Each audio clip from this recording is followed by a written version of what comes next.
Her gaze met mine, unwavering and sharp as she said, "Our time together is over."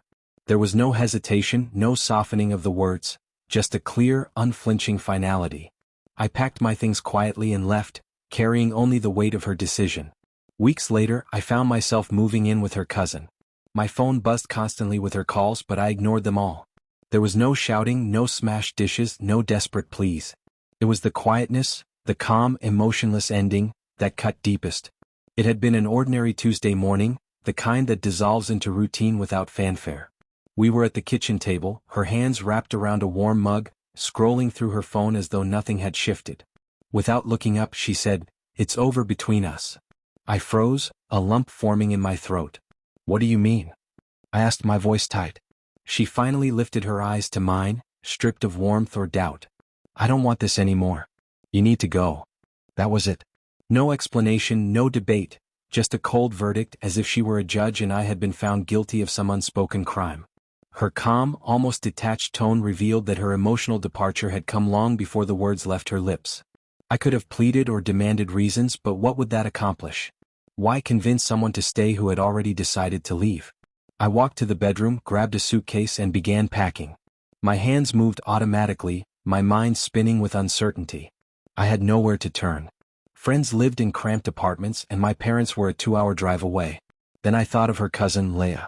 We weren't particularly close, but I had met her at family gatherings. She always seemed genuine, someone who listens and makes you feel comfortable without effort. I called her, trying not to expect much. "This is sudden, but I need a place to crash for a while," I said. Her reply was immediate. "Come over. Stay as long as you need." That evening, I arrived at her apartment, my suitcase rolling behind me. Leah greeted me with a warm smile. "Make yourself at home," she said, then softer added, "She's crazy for letting you go." At first, I treated her place as temporary shelter, a pause to figure out what came next. But Leah insisted I take the guest room instead of the couch.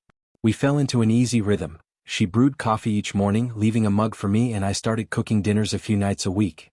Our evenings were filled with casual conversations about work, movies, and music, and gradually, those conversations deepened. One night, we stayed up nearly until 2 a.m., a half-empty bottle of wine between us. We shared stories of our pasts, old heartbreaks, and lingering regrets. At one point, she looked at me and said, "You deserve better than the way she treated you." Her words, simple yet powerful, struck me because I knew they were true. About a week after I moved in, my phone lit up with her name. I hesitated, unsure whether to answer, and let it go to voicemail.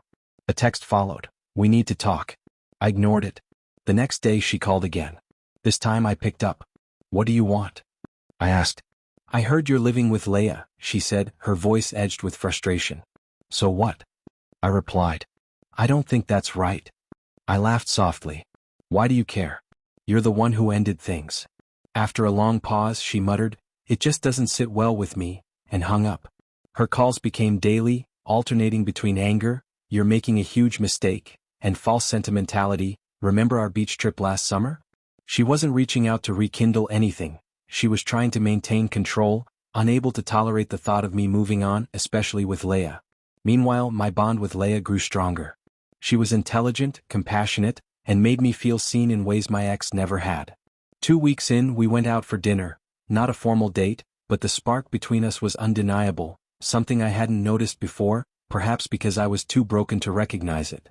Back at her apartment, we leaned against the kitchen counter late at night, talking quietly. She said, "I'm glad you're here. I hope you stay for a while." Her words carried more than hospitality, they held intent, a care that had been missing from my past. 3 days later, my ex showed up at Leah's door.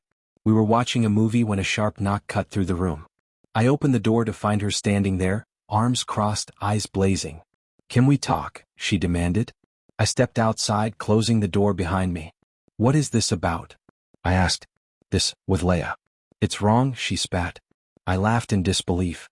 "You ended it. You told me to leave. You don't get to dictate where I go or who I'm with." Her jaw tightened. "She's family," she tried to argue. "And you thought kicking me out wouldn't change anything?" I fired back. For the first time, she seemed to realize she no longer had control. She left without another word. But the calls continued, glowing on my phone daily. I stopped answering entirely. Leah reminded me I owed her nothing anymore, and she was right. My life was no longer hers to influence. Over time, Leia and I grew closer, our connection surpassing that of roommates. There was no rush, no pressure, just trust and warmth that felt unshakable. If someone had told me a month ago I'd be living with my ex's cousin, I'd have laughed. Yet here I was, happier than I had been in years, with someone who truly valued me.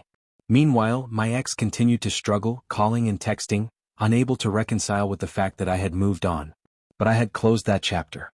My life belonged to someone who made me feel alive, while she wrestled with the reality of losing a hold she no longer had.